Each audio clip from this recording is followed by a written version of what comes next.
Masarap magkaroon ng best friend.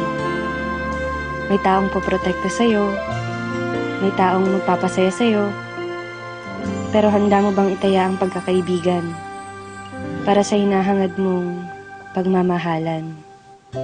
Nooy umibig na ako, subalit nasaktan Ako si Princess. puso. Grade 3 pa lang ako, palagi ko ng kaklase si Ivan. Magkaibigan kasi mga magulang namin, kaya kung nasan ako, nandun rin siya. Mapalungkot man o mapasaya, sa kulitan man o problema.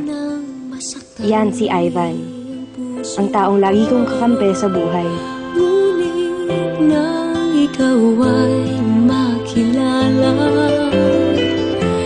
biglang nagbago ang nadarama.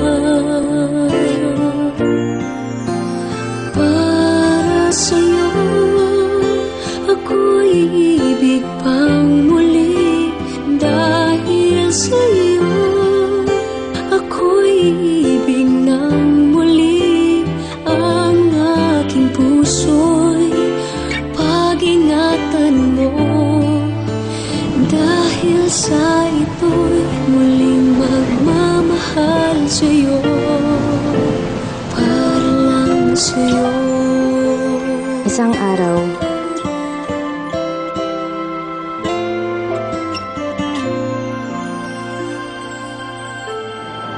bakit ka naman sumali sa prank?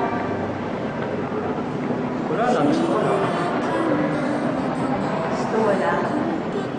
Alam mo bang delikado yun? Alam mo naman yung pinapasok ko. Ang dami-dami sumasali sa prank. Ano ko ba?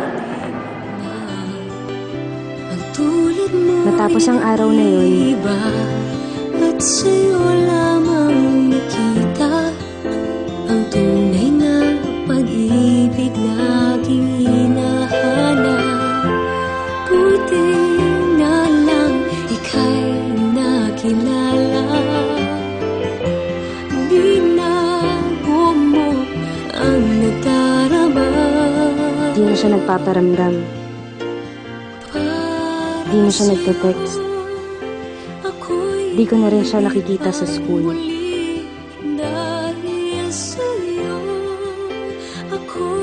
Kamusta na kaya siya? Pinuntahan ko siya sa bahay nila. Pero hindi ko siya naaabutan. Namimiss ko na yung best friend ko. Namimiss ko na si Ivan, ang lalaking lihim kong minamahal. Hanggang isang araw, Ba't ba talaga nangyayari sa'yo, Ivan? Bakit? Wala. May hindi ka sinasabi sa akin eh. Ano kailangan ko sabihin sa'yo? Ba't di ka na pumapasok? Ba't di ka na nagpaparamdam sa akin? Ba't di ka nagre-reply sa mga text ko, Ivan? Ivan! Ano ba talaga nangyayari sa'yo? Ba't ka ba nanganginap sa buhay ko? Ano ba kita?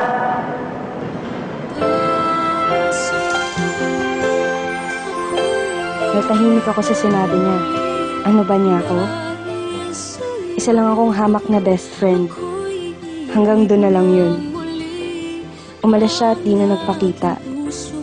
Di na rin ako nagte-text. Di na rin ako pumupunta sa kanila. Makalipas ang 2 linggo, may natanggap akong balita. Nasa ospital daw si Ivan. Malubha ang lagay. Para lang sa'yo, ako'y di na muling mag-iisa.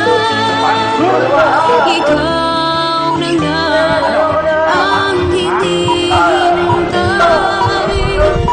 ng puso ko. Para sa'yo, ako'y muli. Dahil sa'yo, ako'y ibig na muli. Ang aking puso'y pag-ingatan mo.